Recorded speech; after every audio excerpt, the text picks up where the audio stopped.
A House committee has voted to find Attorney General William Barr in contempt of Congress, making Barr one of the 257 million Americans who now hold Congress in contempt. The number of Americans who hold Congress in contempt is essentially the entire population of the country, minus children, four-legged animals dressed up as humans, Democrats attempting to vote when they're actually dead, and Americans who are too busy watching Real Mafia Housewives to find out what the word Congress means. Although many in that last category said if Congress turned out to be anything like those useless fat guys wandering around Washington, D.C., they guessed contempt would be a good word for how they felt about them.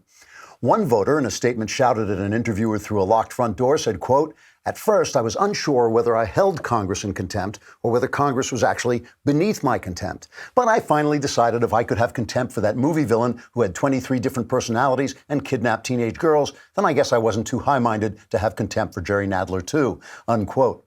In a fact check of that statement, the Daily Wire found that the dictionary defines contempt as the feeling with which a person regards anything considered mean, vile, or worthless, making it almost impossible to distinguish between contempt and the emotion experienced by normal people in Nadler's presence. As another voter explained to interviewers, quote, "I once lived next to a guy a lot like Jerry Nadler, but I moved away from him, sacrificing my job, selling my house at a loss, divorcing my wife, and abandoning my children in order to put as much distance between me and this Jerry Nadler-type person as humanly possible," unquote. The vote to add Attorney General Barr to the vast number of Americans who hold Congress in contempt came after Barr refused to testify before Congress because he said he held them in contempt. Trigger warning, I'm Andrew Klavan, and this is The Andrew Klavan Show. I feel hunky-dunky, life is tickety-boo. Birds are winging, also singing hunky-dunky-doo. Ship-shape, tipsy-topsy, the world is zippity-zing. It's a wonderful day, hurrah, hooray! It makes me want to sing. Oh, hurrah, hooray! Oh, hooray, hurrah! So I don't know if you've noticed, because look at you. But this week, the Andrew Klavan Show has had a remarkable unity of structure and theme. It's been like a tremendous cathedral of commentary art. And today we will bring all those themes together. Monday, we started out talking about the fact that the Democrats and the news media, but I repeat myself, are now in a position where they have to suppress the news because the news is that Trump is doing a good job and Obama abused the power of the federal government to try to secure the election for Hillary Clinton. The next day, we talked about the fact that without real news, the Democrats and the news media, but I repeat myself, have turned into Seinfeld. They're funny, but they're about nothing. And then yesterday we talked about the fact that the trouble with suppressing reality is that you ultimately go insane. So you've got a picture of Democrats suppressing the truth, becoming empty, and going nuts, which I think is pretty accurate. Today, all those themes come together in a grand pre-Klavanless weekend finale in which we see that the news-hiding Seinfeld lunatic Democrats are now left with no alternative but to actually start pretending things are happening that aren't. They're creating a reality to replace the one they've lost. They're actually acting out a fictional drama to replace reality they can't stand. It's the impeachment show, a dramatic make-believe constitutional crisis and impeachment, except without the constitutional crisis and the impeachment, because that would probably cost them the 2020 election. You've heard me talk a lot about the fact that the news media, the entertainment media, and the Democrat Party have all become one thing. Well, now you see it in action. The news has become entertainment as the Democrats try desperately to turn reality into a show that will win them back the narrative. Too bad for them. They're up against a master of the reality TV art. We're going to talk about that today to complete this beautiful masterpiece of commentary that I've been working on all week. But let us talk first about Boll and Branch. You do not need to spend a fortune to get the rest you need. Great sleep starts with the right sheets. Now, I say that, but I don't really know anything about it because I never do sleep. I like Boll and Branch sheets because I lie awake on them all night and they feel good and they look good. And that's a nice thing to have at 3:30 in the morning while you're contemplating the mysteries of life. What makes these sheets unique is that each of them is crafted from 100% organic cotton, which means Boll and Branch sheets not only feel incredible, they also look amazing. And since they sell exclusively online, you don't pay expensive retail markup, so Boll and Branch can give you twice the quality for half the price. Try these sheets for 30 nights. See if you don't love them. If you're not impressed, you can return them for a full refund. Anyone who sleeps on Boll and Branch sheets loves them, and people like me who just stay awake on them love them too. Go to bollandbranch.com today. You'll get $50 off your first set of sheets plus free shipping in the U.S. when you use the promo code Klavan. That's $50 off plus free U.S. shipping right now at bollandbranch.com. It's BOLL and branch.com. bolandbranch.com, promo code Klavan, bolandbranch.com, promo code Klavan. And I know you're thinking, sure, Bowl is easy. It's only 4 letters. But Klavan, how do you spell Klavan? It is Klavan. The Klavanless weekend is coming upon us. And like I said, we are going to complete this absolute masterpiece of commentary that actually is extended over 4 beautiful days as these themes have unfolded. And the Democrats have helped out by just playing close to type. Now the House Judiciary Committee has voted to hold Attorney General William Barr in contempt. And this has to be confirmed by the rest of the House. But of course, they're in favor of it. The House leadership has been in favor of this. The vote was along party lines, 24 votes in favor of the contempt citation and 16 votes against. This is because, I'll tell you why. Mr. Barr refused to comply with a subpoena seeking an unredacted Mueller report, okay, and the underlying evidence. So here's Jerry Nadler announcing this terrible, terrible crisis that we're all in. It's an attack on the ability of the American people to know what the executive branch is doing and to have responsible government. It is an attack on the essence of our democracy, and we must oppose this with every fiber of our being. And that's why we today referred a contempt citation to the House floor. The House will have to vote that contempt citation to begin the court battle. There can be no higher stakes than this attempt to arrogate all power to the executive branch away from Congress, and more important, away from the American people. We've talked for a long time about approaching a constitutional crisis. We are now in it. We are now in a constitutional crisis. He has to tell you, because if he didn't tell you, you wouldn't know. I mean, look out the window; things are going great. But we're fighting for the essence of democracy with every fiber of our being, which makes the whole thing sound like either a cereal or a clothing store. Dress warm. You got to store, freeze-dried food and have a lot of water in bottles, because this constitutional crisis is going to be it's a doozy. It's a doozy. It's all make believe. It is all make believe. They can't impeach the guy because they know the public will not stand for it. They haven't accomplished anything. This Congress has accomplished virtually nothing. And what they're talking about is corrupt. Okay? It is utter nonsense. They want the Mueller report unredacted.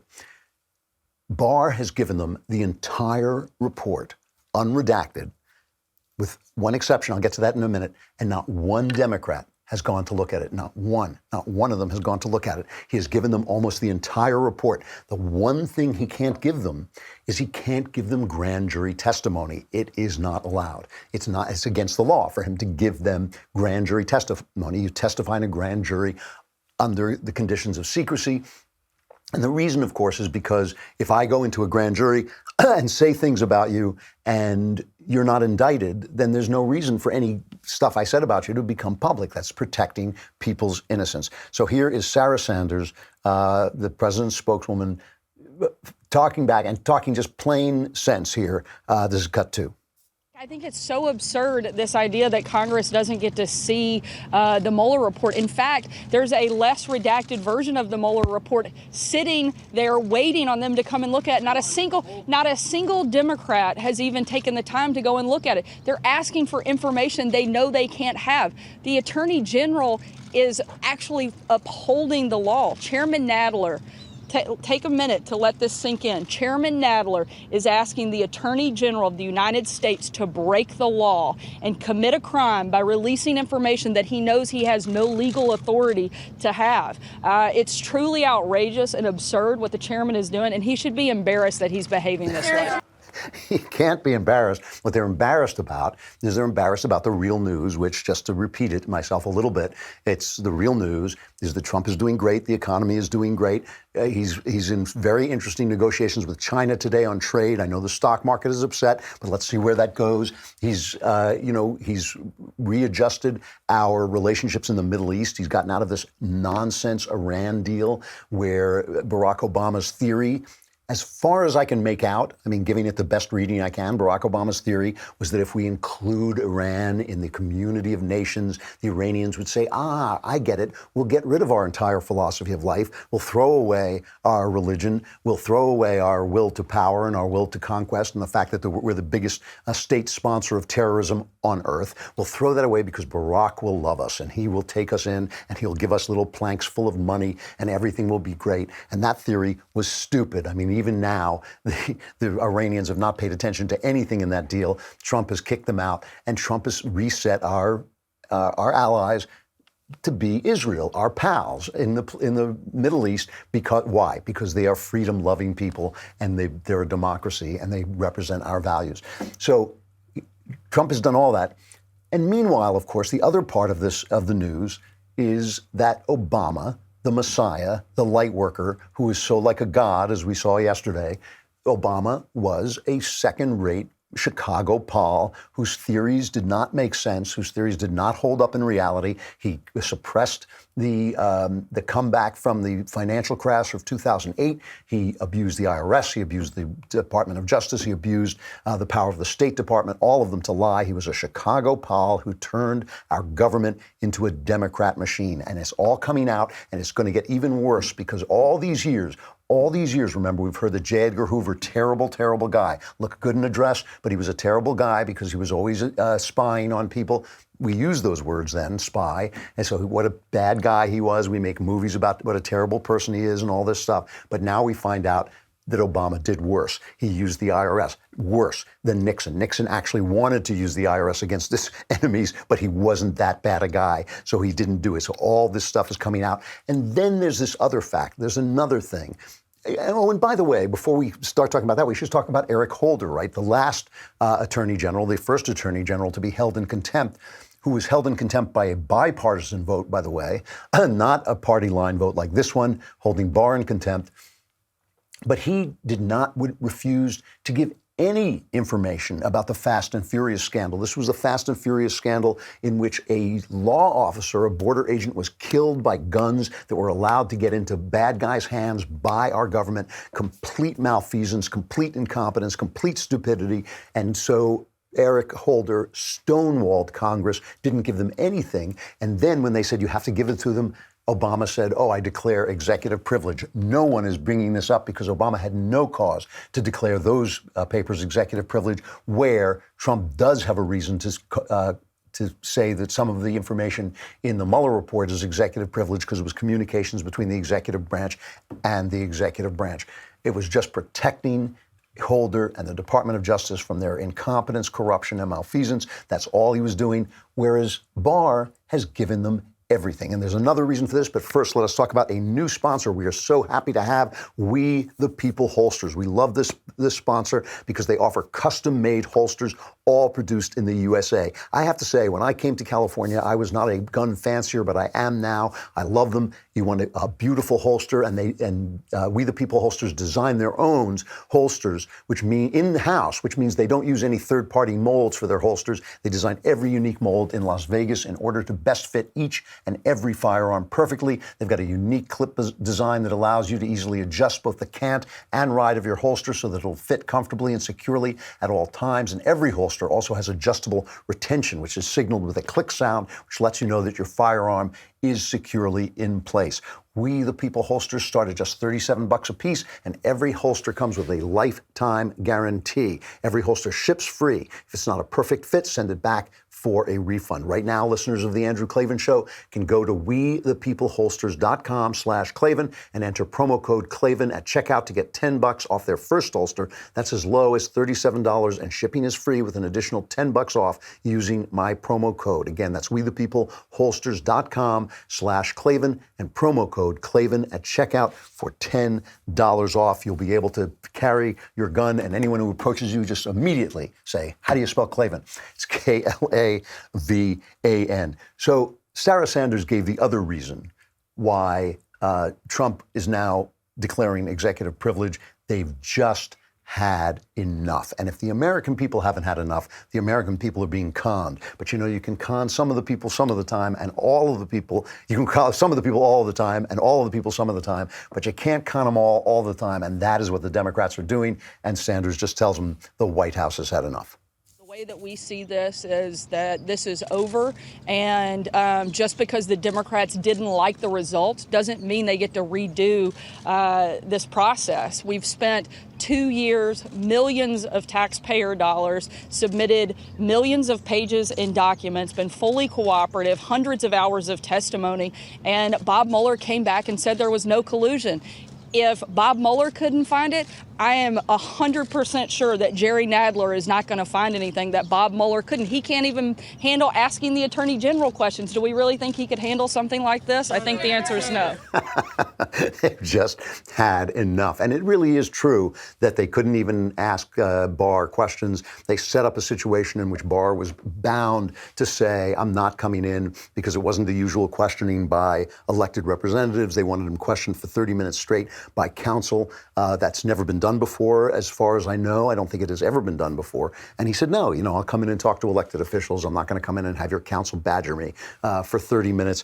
Look, this is a really, really interesting piece of show art. That is what we're watching. We're watching a reality TV star, Donald Trump, right, up against people who have controlled our perception of reality by controlling the entertainment and the news media, the left. The left is the entertainment and the news media, and it's the Democrat Party. They are all one thing. So they think they have the power to do this, but for the first time, they are up against somebody who knows exactly how this game is played. That's why they hate him so much. It's really not his policies. He's a pretty standard middle of the road to the right Republican. I mean, he hasn't done anything that's so incredibly untoward that no Republican would have done it. I think virtually any Republican would have done it. No other Republican would have won. Why? Because no other Republican understands that the fight is in the narrative. That is the thing Trump knows. It's the thing Ted Cruz, whom I love him on policy, but he doesn't understand that the narrative is everything. The fight is always against the media. And that's the fight we're seeing. We're seeing these guys who are so used, the Democrats are so used to having the press give them cover. They're so used to having the press give them cover that they feel free to invent reality. They're inventing a crisis. They're inventing an impeachment that's not going on at all. And Donald Trump gets it. And what he is doing is he's saying, bring it, bring impeachment. Go ahead, bring your crisis. Let's see how you do. Let's see how that affects people. And Nancy Pelosi knows it. She was the one who was complaining, whining about, he's impeaching himself. He's goading us. Well, here she is. She's still talking about it now. She was talking about it yesterday, saying he's goading us, and here she is still talking about it. And I have said the president is goading us wants to goad us into impeachment because that he knows, as do I, that's not a good thing for the country. Well, maybe he knows that, but he knows that I think that. Let's put it that way. He knows that I think that. But the point is that every single day, whether it's obstruction of having people come to the table with facts, ignoring subpoenas and the rest, every single day, the president is making a case. He's becoming self-impeachable.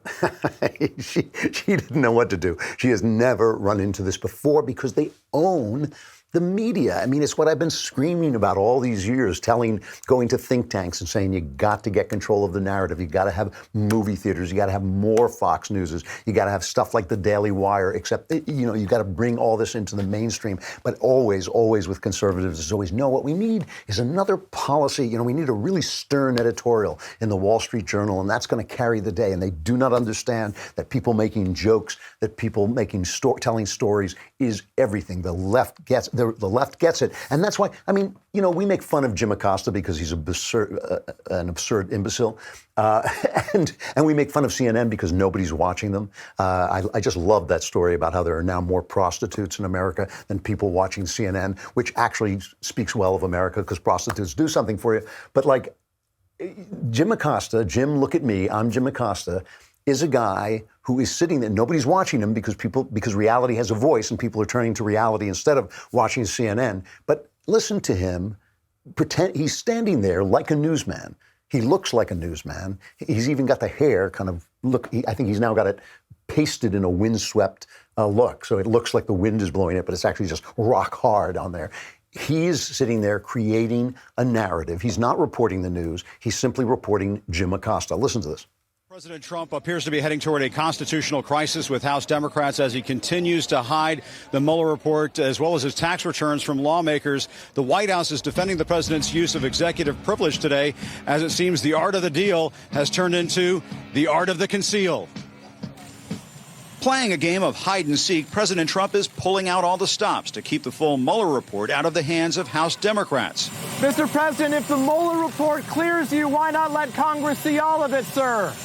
In a retaliatory strike, the president is now asserting executive privilege to block the report's unreleased materials from House Democrats after Judiciary Committee Chairman Jerry Nadler sought to hold Attorney General William Barr in contempt of Congress for refusing to hand over what they want.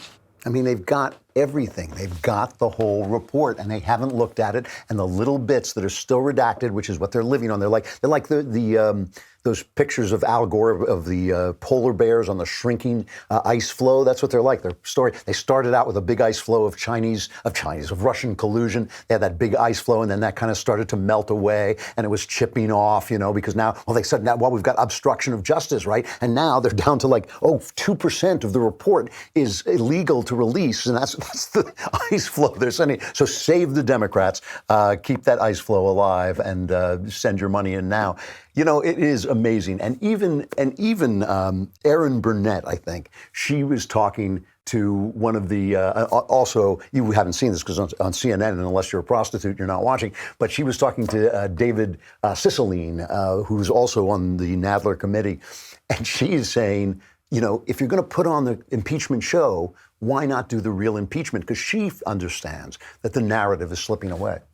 The president and his minions cannot stonewall the American people, cannot prevent Congress from doing its work and finding the truth, whatever it is. I understand the points that you're trying to make, but when you say that this is contempt, second time in history, all of these things, I guess the question at this point is, if it is so dire and you have the power to launch impeachment proceedings, which you do on your committee, what is stopping you if this is so serious?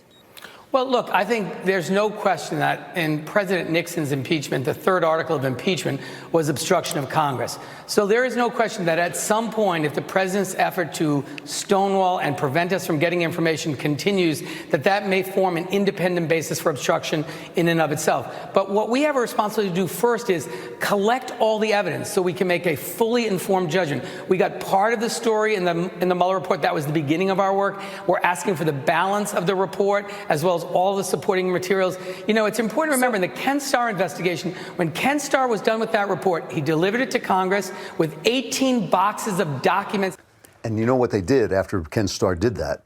They made it harder to do that because they were so angry that Ken Starr released all that material that kept Clinton basically in their sights. And also remember, of course, that the impeachment of Bill Clinton on far, far more likely and true grounds than they want to come after Trump on, really won Clinton the support of the people because they felt he was being persecuted. My favorite person in all this kind of fake news, which is what it is. It's not fake news. It's like fake reality at this point, is Bob Woodward. I actually have some respect for Bob Woodward. He is a good old-fashioned reporter in a lot of ways. But he does have a flaw, which he's always had, which is he lets the people who talk to him tell the story. So if you talk to Woodward, you get a voice. But he doesn't go out and say, "Oh, this guy talked to me, but he's lying." He doesn't do that. So he's always basically swept into the story that he gets told. So he wrote this book about Donald Trump called Fear. It's Fear, and he talked to all these people who don't like Donald Trump in the administration because Trump is a hard guy to work with. He's obstreperous and he's got a big temper and he's obviously bullies people and all this stuff. So he's got this picture of absolute chaos. So they ask Woodward on CNN, which, unless you're a prostitute, you're not watching. But of course, you're in my audience, so maybe you are a prostitute. So they've got Woodward, when they ask him, is it a constitutional crisis? He says, no. That's not the crisis. That's going to go into the courts. Nobody cares about it. It's going to take years to resolve. And if you're a farmer in the Midwest, you could care less about Jerry Nadler. Here's the crisis. I think we're also in a situation where there are all these balls in the air.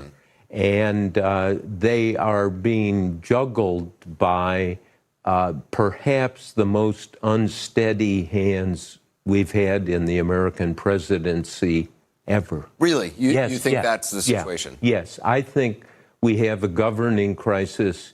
You look at all of the issues. Are you saying this just from the White House or Congress as well, in terms of unsteady hands? But Trump's performance as president, we've got a confrontation with Iran, which could spiral out of control. Things with North Korea are not settled. We've got this trade war and all kinds of things going on with China. This is a dire situation. Now, let me ask you something. You're reading the newspaper. You think this is a dire situation? I mean, you know, when have we not had trouble with North Korea? Why shouldn't we have tough trade talks with China, who's been ripping off our lunch for the last 10 years? Why shouldn't we be having that? That's a typical normal thing. Iran is a terrorist state that Obama cozied up to, and so Trump is extricating us from that. And of course it causes tension. Of course it does. But is this really, is this really a country in crisis? I mean, our economy is booming. Look, there can always be a crisis. A crisis can happen at any moment. But this is in the imagination of the press. It is in the imagination of the press, and now they're acting it out as a kind of kabuki show for us. Let me show you what the news really looks like. We're going to win so much. We're going to win at every level. Hallelujah.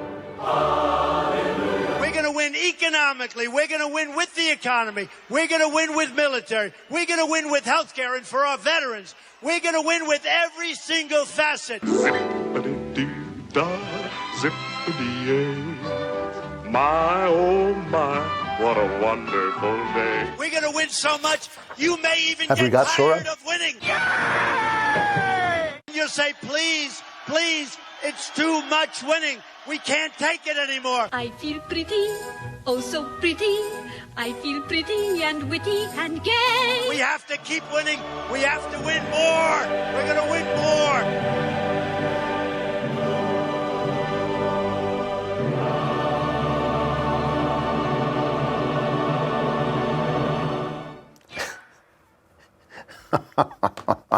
That's right. It's the Trump happiness montage. That's what they don't want to face. That's what they don't want to see. It has driven them crazy. It has turned them into Seinfeld Democrats. It has caused them to suppress the news, and now it's causing them to create an alternative reality for all of our interests. I just want to end up by talking about this one thing that was in the New York Times on Knucklehead Rose, an op-ed by Chris Hughes, the co-founder of Facebook, saying that Mark Zuckerberg, the government should break Facebook up. He says Mark Zuckerberg's influence is staggering. It's far beyond that of anyone else in the private sector or in government. He controls 3 core communication platforms, Facebook, Instagram, and WhatsApp. Billions of people use these every day. Facebook's board works more like an advisory committee than an overseer because Mark controls around 60% of voting shares.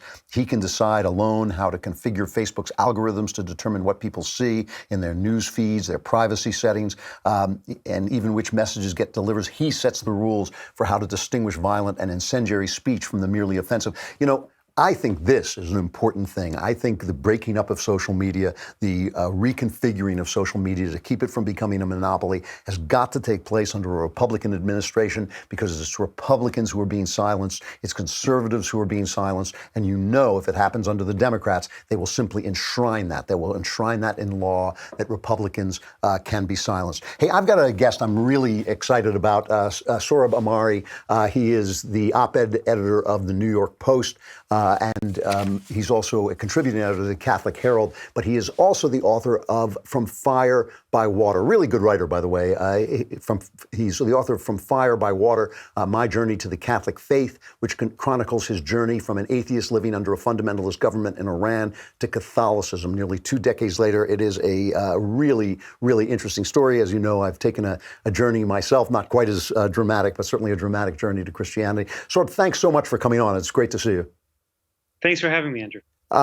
Let's begin with your childhood or your teenage years. I mean, that is it's an extraordinary way to grow up. Can you give us some sense of what it was like, what you were living under?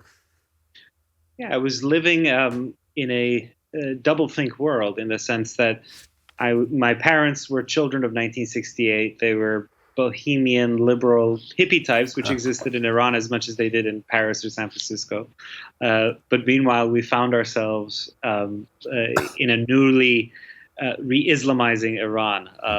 Because I was born 6 years to the day the Ayatollah Khomeini returned from his exile to herald the new Islamic Republic. And so I lived in this world where the inner world, the interior world, I was surrounded by Western books and movies and ideas and parents who told me the only thing that mattered was that I just be, quote unquote, be myself.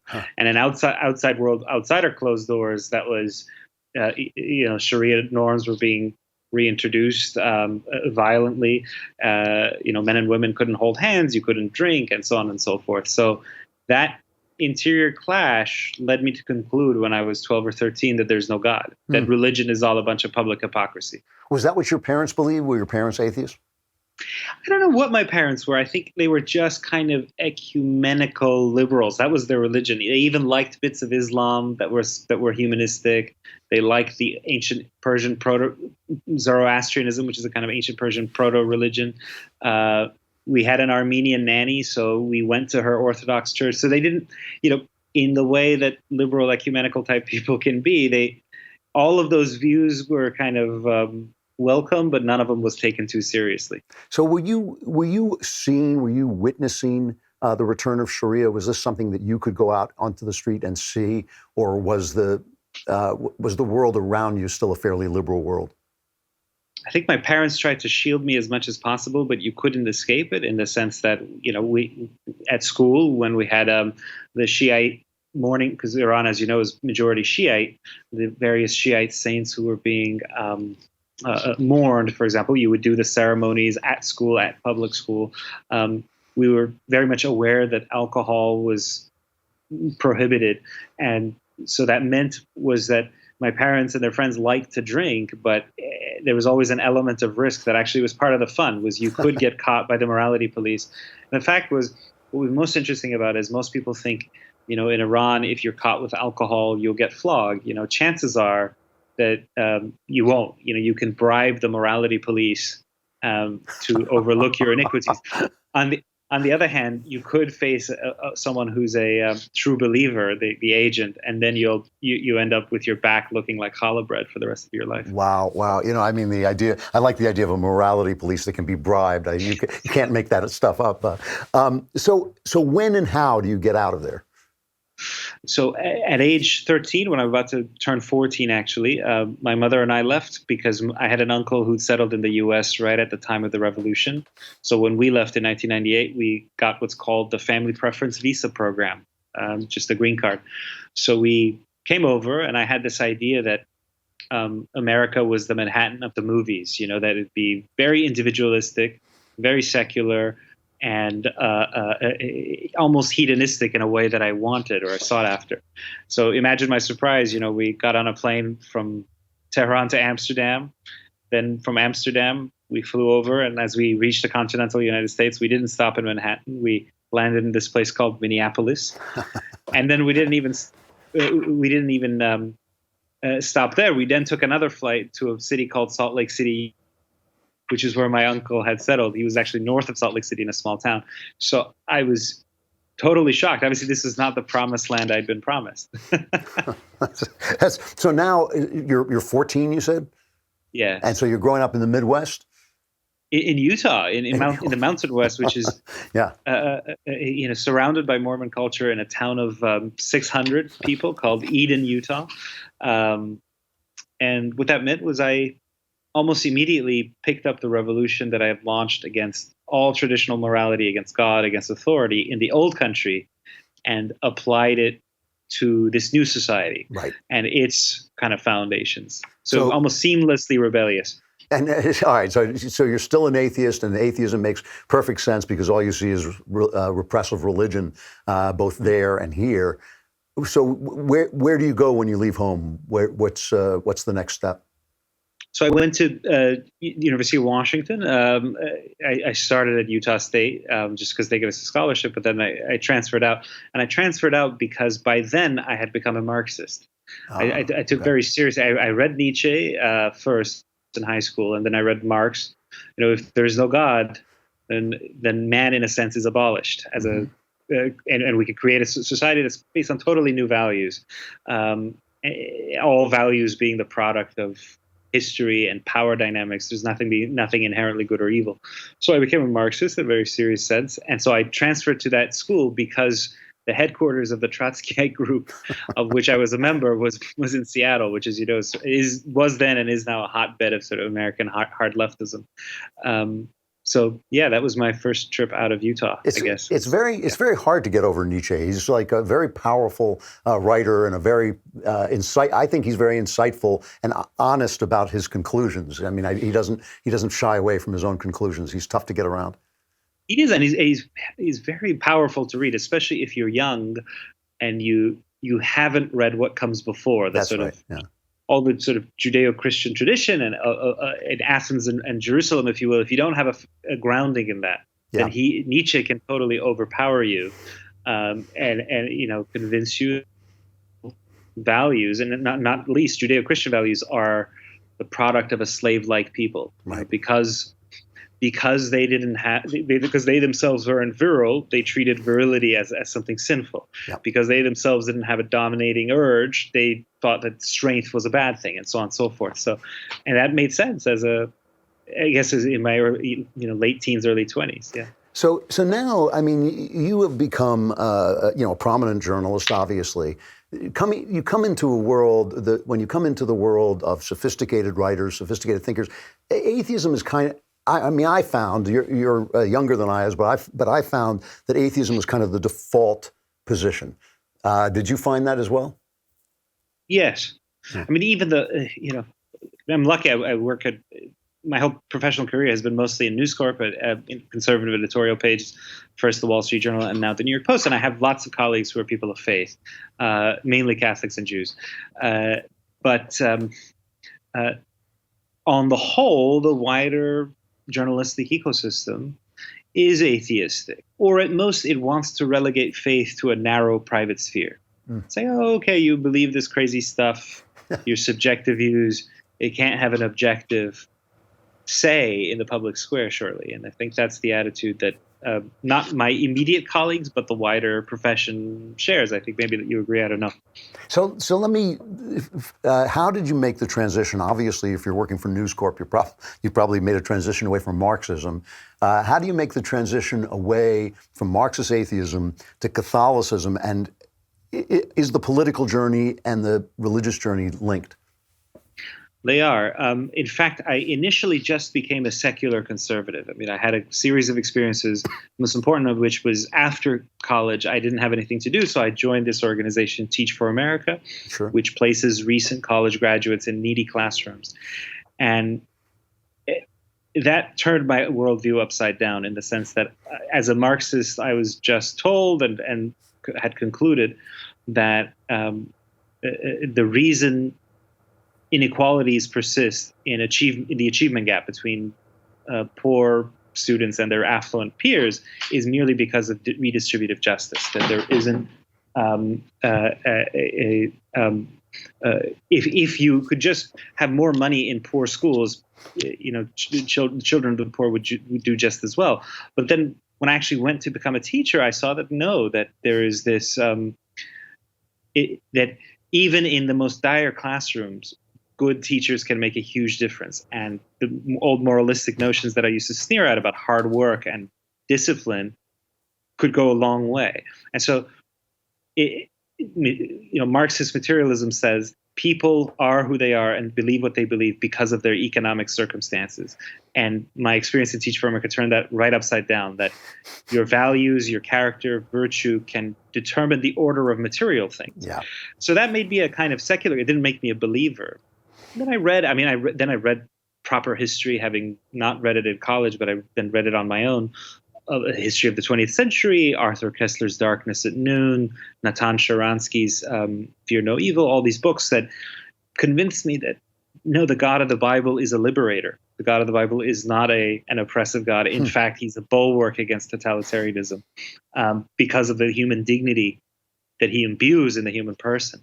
That all the things that I appreciated now in this new society that I found myself in once I got over my sort of adolescent sneering at it, I realized the very best things about it have Judeo-Christian roots.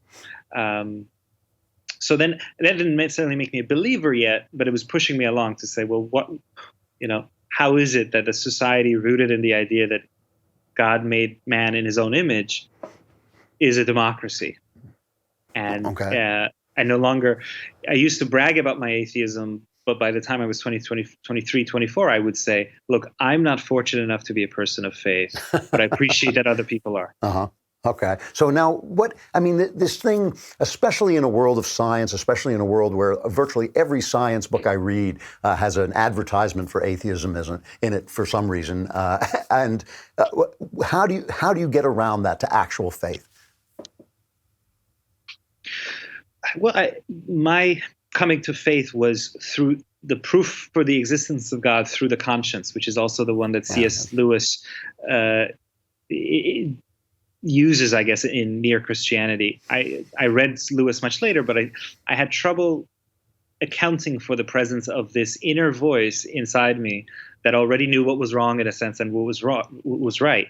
In other words, there is an objective morality that is sort of deeply embedded in the human person, so that even when two school children have an argument over, one of them takes the other one's orange, the one whose orange has been taken away says, hey, that's not fair. And they both understand that, which means and they both have an objective sense of what fairness is. This ideal is in their souls.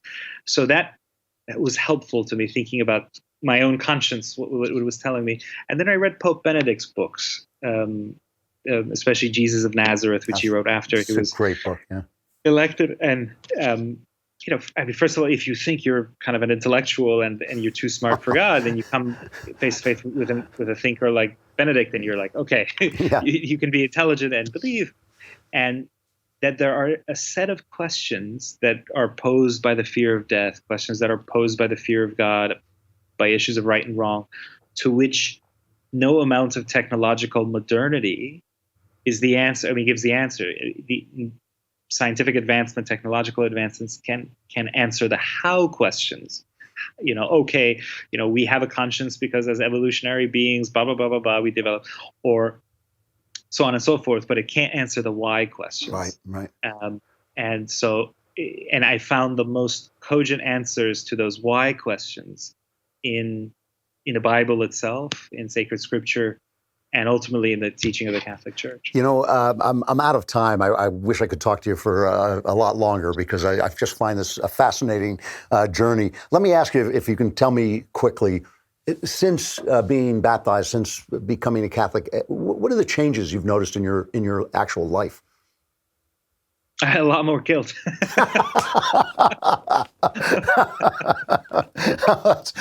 That's always a positive, right? It's good guilt, yeah. Yeah, it's how you see the world more honestly, I think. No, but also more seriously, as a journalist, Christianity is about grace, but it's also about moral order.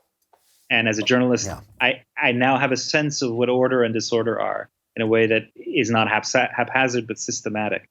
And so I go out into the world as a journalist with a confidence that I didn't have, I suppose. Yeah. Sohrab Ahmari, author of From Fire by Water, My Journey to the Catholic Faith. Thanks. I hope you'll come back and talk about some secular matters like Iran and other things that you've been writing about. I would love to talk to you again. Happily. Thank you very much for having me. Thanks very much. It's a pleasure. Cheers.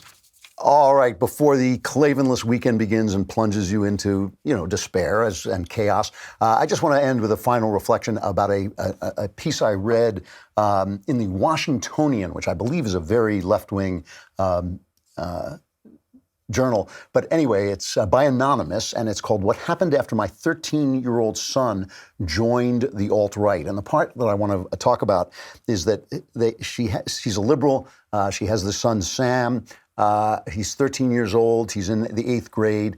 He was part of the kind of, edgy, left-wing, sensitive group, that there was a gay guy and people talking about being trans and all this stuff. Anyway, one morning he's sitting around with a pal, and both of them guys, and they make a kind of double entendre joke One of them makes a double entendre joke, and Sam laughs. And a girl at the table overhears their private conversation, misconstrues it, and reports it as sexual harassment. Sam's guidance counselor pulls him out of his class, accuses him of breaking the law. He is sent from empty room to empty room, kept away from anybody who can advise him, told that the things he said were illegal, and that he has to write a statement of guilt. No one called his parents. He's basically just tormented. Sam cried for about 6 hours straight as staff members parked him in vacant offices to keep him away from other students. When he came home and his mom asked him why his eyes were swollen, he said that he would probably be suspended, but he might also be expelled and arrested.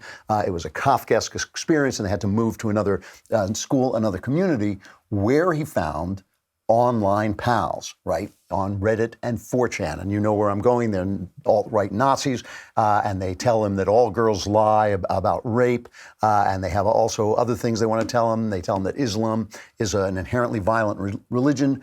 Jews run the global financial networks. He himself is Jewish, by the way. And she says, we're Jewish, I didn't run anything. The wage gap is a fallacy. Feminazis are destroying families, and people need guns to protect themselves, all the things this woman hates. And he ultimately becomes alt-right. What struck me about this story, and I do think it's horrific. I think the alt-right is a alternative to conservatism in the worst possible sense of those words. But how much of what they said is true? So much of it, what they said, is true, and the truth sets you free, right? Islam may not be an inherently religion, but the question of inherently violent religion, but the question of whether it's inherently violent is important. It's certainly not a religion of peace. It's a religion that's cancerous with violence, and whether that's inherent to their beliefs is something for experts to debate and discuss. But when you say, oh no, it's a religion of peace, this guy's a lone wolf, this guy's a lone wolf. You know, every Islamic terrorist is a lone wolf, but every right-wing terrorist is, of course, indicative of the evil of the right wing. If you tell people to believe all women and you find out that women, being human beings, lie like everybody else, if you tell people that, if you let feminazis be the voice of your movement and then say, oh, well, they're not real, that's not feminism. Feminism is about choice, when all you hear is, no, you don't have a choice. Feminazis are the most powerful voice in feminism. And even when you talk about not looking at culture, if you say, well, you can't talk about the fact that Jews are an incredibly successful minority. They are. And that means that they're going to be bad guys at successful levels like Bernie Madoff, and they're going to be good guys at successful levels like all the Jewish doctors who have healed so many diseases and who heal so many people, that they're going to be people like that. If you put the truth in the hands of haters, this is basically what I want to say. If you put the truth in the hands of haters, then haters have the power of truth at their command. That's why I feel like when you talk about feminazis, when you talk about the fact that some women lie, that men are not rapists per se, when you talk about these things and they shut you down and they kick you off Twitter and they kick you off Facebook, they just give the haters the power of the truth. And even worse, they make the truth a secret. And the people who hold that secret have all the power. And that is why the truth matters. And that is why censorship is almost always, always wrong. And that is why free speech matters so incredibly, incredibly much. And that is why the people who think that they are saving humanity by silencing the Alex Joneses of the world are in fact giving tremendous power, putting tremendous power into Alex Jones's hands. And that is why we're going to keep telling the truth right here on The Andrew Klavan Show. I'm Andrew Klavan. I will see you on Monday. If you survive the Klavanless weekend, I give you about a 50-50 chance. See you then.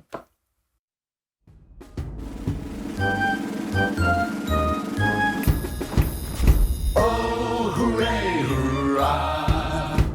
The Andrew Klavan Show is produced by Robert Sterling. Executive producer, Jeremy Boring. Senior producer, Jonathan Hay. Our supervising producer is Mathis Glover, and our technical producer is Austin Stevens. Edited by Adam Sayevitz. Audio is mixed by Mike Cormina. Hair and makeup is by Jesua Alvera. And our animations are by Cynthia Angulo. Production assistant, Nick Sheehan. The Andrew Klavan Show is a Daily Wire production. Copyright Daily Wire 2019.